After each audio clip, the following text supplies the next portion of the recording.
And welcome to Bleav in Chargers. And every week, well, now third week in a row, we're talking about a loss. And make no mistake, they are now in must-win territory. Probably going to have to win out. You might have room for one more hiccup, stub your toe, finish 9-8, and try to get in on some tiebreakers. But if you ask me, it's going to be 10-7, which means they're going to have to finish out the season 6-0. It'll start in New England. But quickly, we look back at the Baltimore game, and I'll just set it up like this. One, defense played their tails off. This is a team that had scored 30 or more in each of their last 5 games.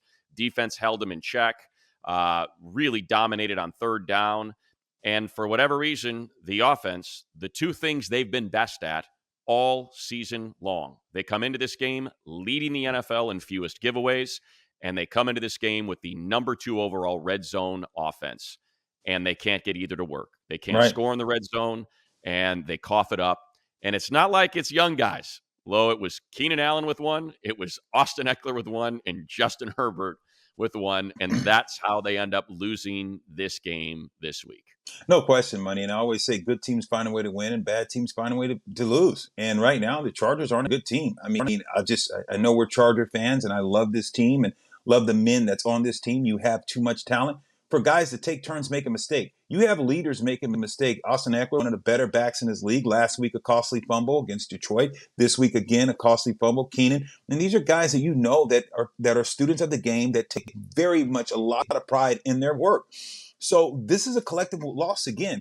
And you talked about the red zone, but this also just up front, the blitz is coming, slide protection the right way. You got 2 corners. You have the running back is you got to go coast to coast. He's got to check one corner's green dogging, and to come bring in the opposite side. So you just saw a team that was better coached in certain areas, especially in a lot of the pressures. Herbert was trying to get the ball downfield and push it. They knew that, and Baltimore said, we're going to bring an extra guy, and we're going to make sure that he doesn't have time to sit in that pocket. And Baltimore, to me, just they played opportune football, and they made the plays they needed to make at certain times. Yeah, if we want to take a positive out of it, it's that this defense had been giving up a ton of yards and a ton of points. This was their best effort of the season. Yeah, they dominated the Jets. That's Zach Wilson, who's now a third stringer. They dominated the Bears. That was Tyson Bagent, an undrafted free agent. This is a Baltimore team with Lamar Jackson and Gus Edwards and Justice Hill and all those guys out there and that offensive line that had been dominating teams. They shut down the run. They dominated on third down, and it, came with a shakeup. And Brandon Staley moved some pieces around. We saw Dean Leonard instead of Mikey Davis. Now, he got torched on that touchdown drive, 5 straight passes, but he was able to settle in after that. We saw Isang Bassi out there. We saw Hawkins out there. So we saw a change of personnel and a response. And I think the hope is carry that over against New England, and let's see if we can get this offense back on track where Keenan Allen, 2 weeks in a row now, dropped 2 passes. One would have been a touchdown, one a first down in Green Bay. Austin Eckler, a fumble inside the 5 at Green Bay that was a turnover. Those guys aren't going to keep doing that. All you got to do is clean that up, and maybe they just need to get that one. They need to get that one win before anything else can happen. It just feels like they're waiting for that other shoe to drop all the time. Yeah, you're absolutely right, Money. And you think about what the defense was able to do. They held a Baltimore team, and you say, wow, Baltimore's going to put up 25, 30 on them. No, they didn't. They bend, but they didn't break. They did a great job defensively. And that's what I like about this time of the year for a lot of teams, because now you got the cream's got to rise to the top, Money. And what do I mean by that? Now you got to realize you're watched even more. If I'm a head coach or a front office guy, I love being on these type of teams at times because it made me angry. I remember playing for the Cincinnati Bengals. I think we only won 2 games one year, Money, and it was bad. But guess what? That was the first year I went to the Pro Bowl. Why? Because I played angry. At Sunday, I could not wait to get to the stadium to kick someone's ass. I come to do 2 things on Sunday, Money, and I was chew bubble gum and kick ass. And on Sunday, I was fresh out of bubble gum. You got to, when you're losing like this, Money, you got to get angry. You got to come to the stadium and just, because let me tell you, when you're losing like this, everyone's head's on the chopping block, except, of course, Herbert. But you got to find now who is going to be those guys. Who are those guys that you can depend on? Because tough times don't last, tough people do.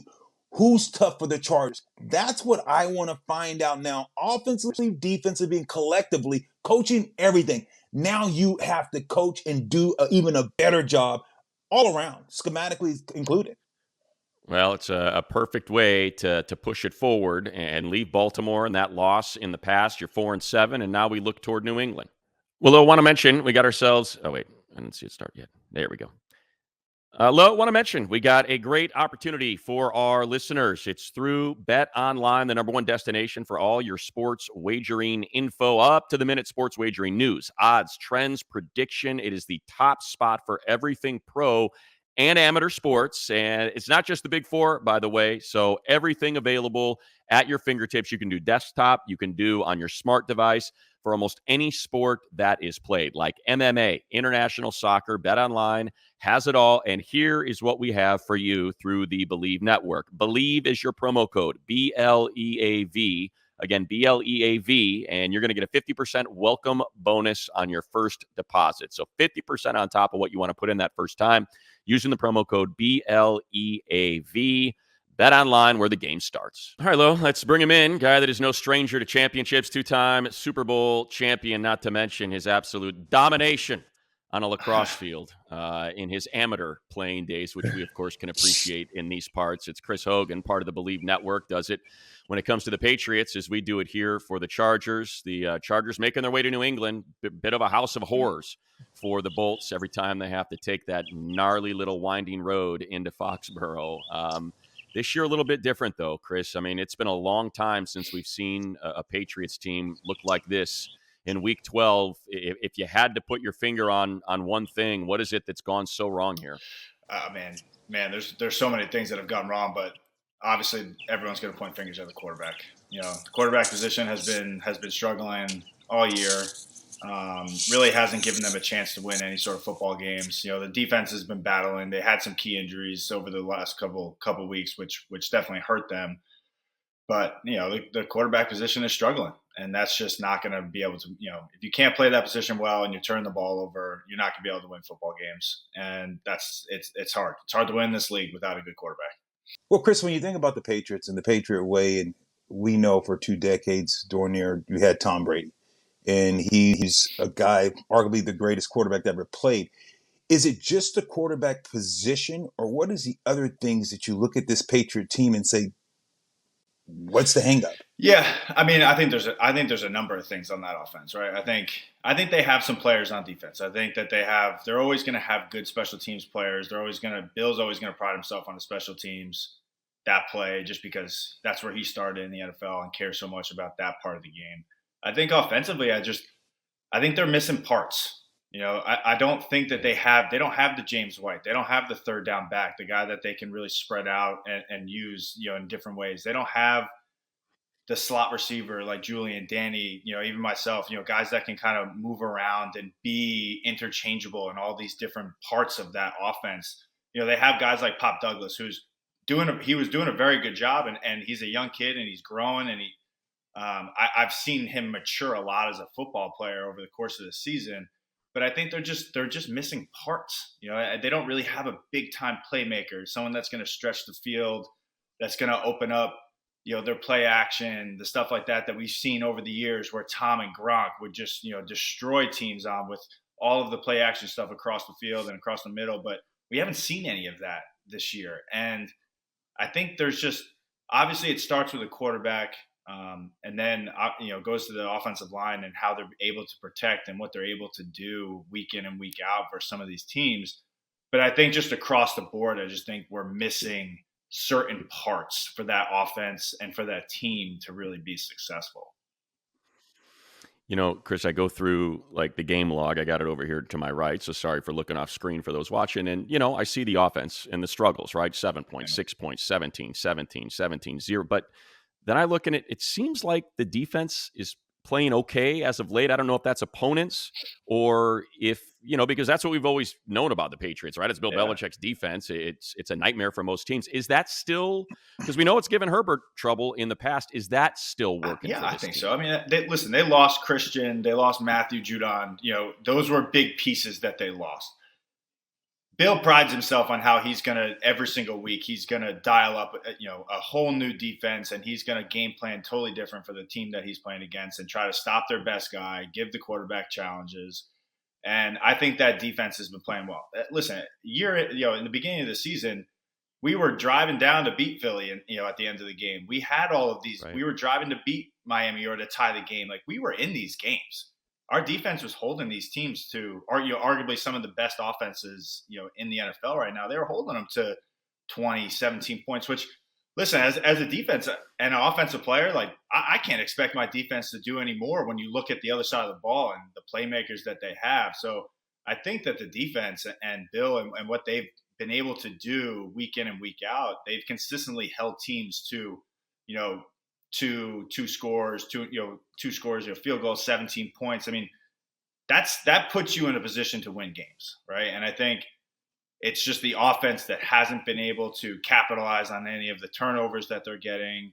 The field position battle has been just a disaster this year. We really haven't had any sort of field position for our defense, who starts, in their own defense on side of the field. And for our offense really to go the length of a field just really hasn't been able to, turn into any sort of points this year. We just don't make enough plays, and we're just kind of dinking, dunking, trying to get down the field. And it just, at the end of the day, it turns into a punt or a field goal. And it's just been hard.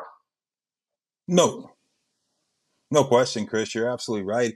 And when you look at the Chargers, and some of those same tendencies are happening. Sometimes they play down to lesser opponents. When they're playing a lesser opponent, they don't score as much. They're not as effective. At times you see the defense, it can be a sieve. So when you think about these two teams, both teams are disappointed in the way their year is going. How do you view this matchup, and what is some of the keys that you see for New England if they're going to win this ball game? It starts with defending your home turf, man. I mean, for years, for decades, that going into Foxborough was a scary place to go to at any time of the year. And it was a place where I rarely lost football games, but and it came with that sort of attitude, I think, that we had and that other teams had, like, hey, we're going to Foxborough. It's going to be a tough place to play. I don't know if it carries that much weight anymore right now, or at least this season. I think teams are going into Foxborough now with the way things have been going. This is a very winnable game for anybody. This team is not built to play at home right now. There's so much turmoil, within the team and the quarterback situation. And is Bill going to be here next year? All of this stuff that is going on behind the scenes. I think it starts with trying to defend your home turf. Listen, that stadium's going to be packed. The fans are there, right? They're New England diehard fans. I don't think that's going to be an issue. It's going to start with the offense being able to make plays. I've said this all year, that there needs to be more explosive plays. This team needs to get excited about something. We can't just expect to run the football down, against somebody all the way down the field and then all of a sudden expect a big play to happen. And it just, for your defense watching the game, for your special teams, just for your overall team morale, the big plays are a huge part of making this team go. And there just hasn't been enough of that this year. We've seen some of it. Kendrick Bourne was really stepping up a lot, and he became that guy, that go-to guy, and he was making a lot of plays, had a lot of energy, really enjoyed watching him play. But, it's the NFL, man. The injuries happen, and it's tough to watch some of these kids that were helping this team get hurt. And then, again, I hate to point – I don't like to be that guy that points fingers at the quarterback, but it starts with him. He's got the ball. Who's going to be at that quarterback position? I don't know. We're just going to do two quarterbacks for the rest of the year. Whoever's playing better gets to start. Kind of feels like that's going to be the situation. If someone goes out in the first half, throws two picks, all right, the next one's coming out. So you can't really prepare for one or the other. I don't really think that there's a big difference in the two of them. I think both of them are run the offense the same. They're not calling the offense any differently. Billy O is doing the same stuff for both quarterbacks. So it's going to come down to them protecting the football, not turning the football over, kind of relying on their defense to, come up with some turnovers, not let the Chargers put a ton of points on the board, and then see kind of where we're at in the fourth quarter. Or do we have a chance to win this game, and can we go and actually accomplish that?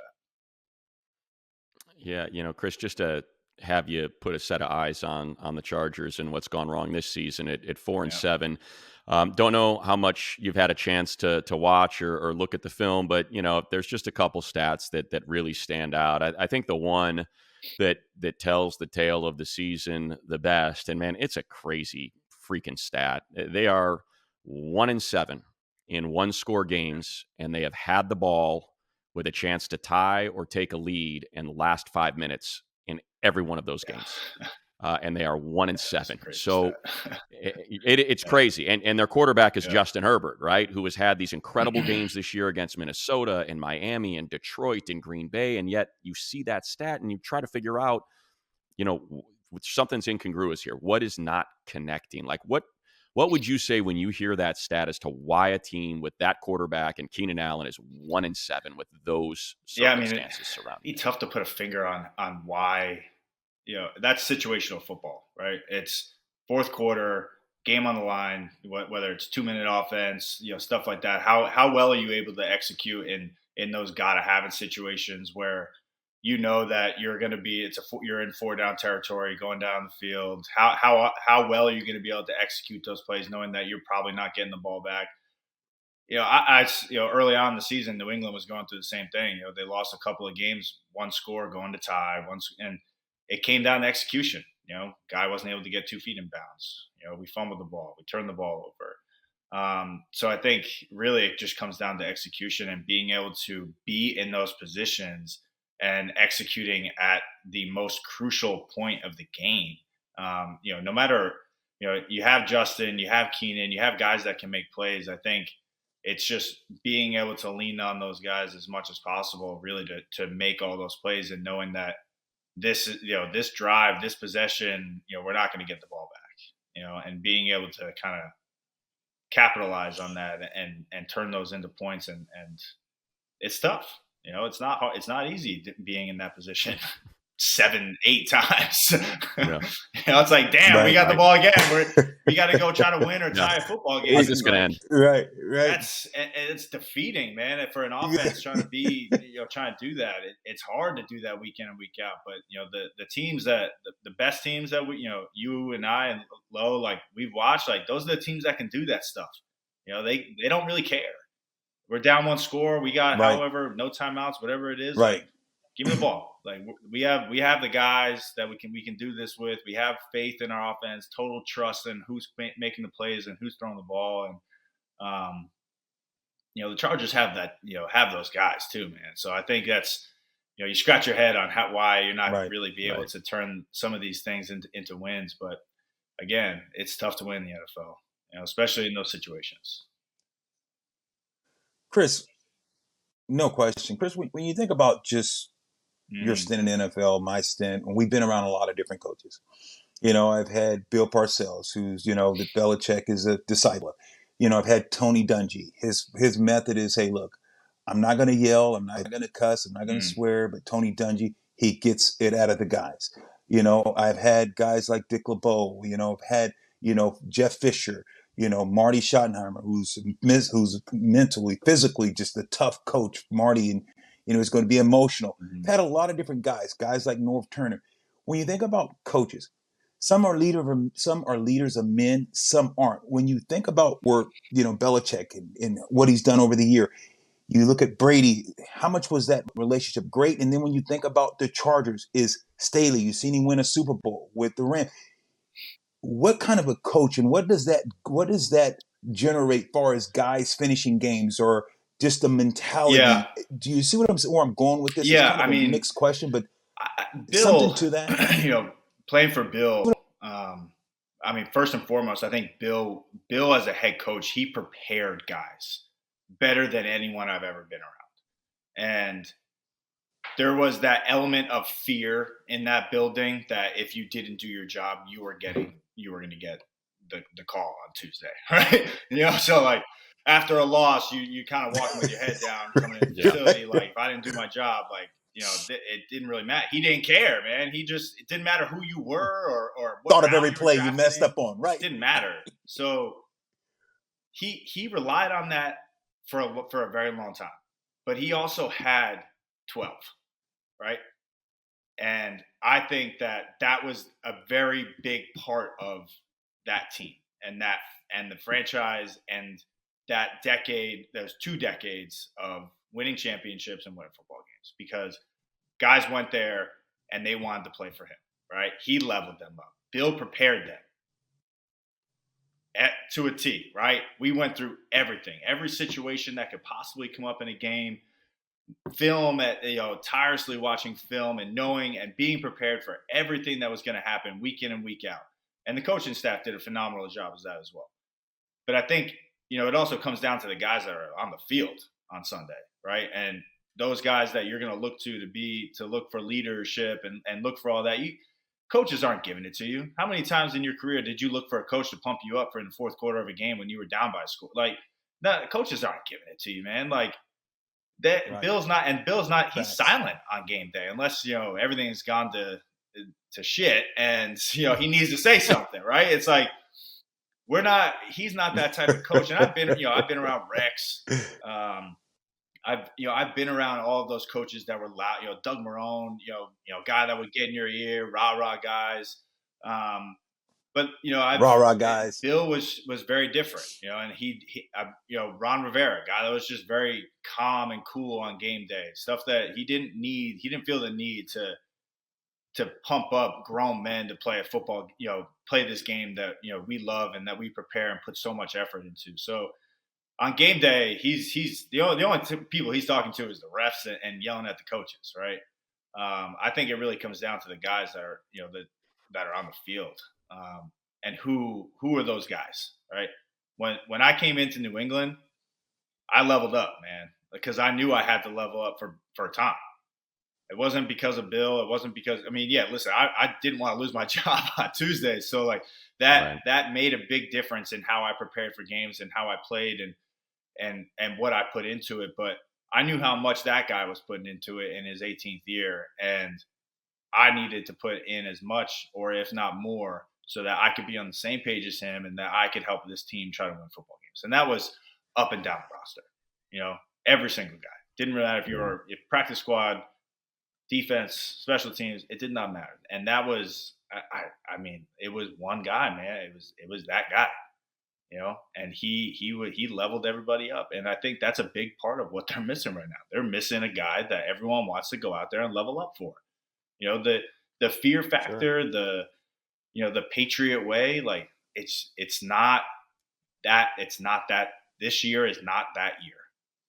That's not working. Yeah, look, we've gone super long. It's been great, Chris. I do want to get out though, just selfishly, as someone who had a child who played college lacrosse, girls, so considerably less contact than, but around all of her friends, used to watch the boys lacrosse team over at Dartmouth as well, and watch them get their heads absolutely beat in. If you could, is there any? Because it's crazy when you're watching them get just the crap kicked out of them with sticks and and just a little bit of padding. Is there any comparison? Like the most physical lacrosse game you were ever in, is there any comparison to what you felt like after an NFL game? Man, talking to you guys brings back bad memories too. I had one of my worst injuries playing against the Chargers in 2017, and there's just not, man. That football soreness the day after, like feeling like, it's not, man. Listen, lacrosse, you have your forearms all scarred up and your shins all scarred up just because that's really the game. And men's lacrosse, it's brutal now. Like don't get me wrong, the game is very violent and it's very tough to play, but that element of being tackled and brought to the ground every single time is just different. Different. And they're not. And listen, there's no 300-pounders on the cross field either. Right. Try to take your head off. Like that's not the case either. Right. Yeah, exactly. No one it's over, man. That's what I'm trying to. Still trying to learn how to fall, right, Chris? Still trying to learn how to fall the right way. He is part of the Bleav Network. He does it for the Patriots. Chris, we appreciate it. Guys.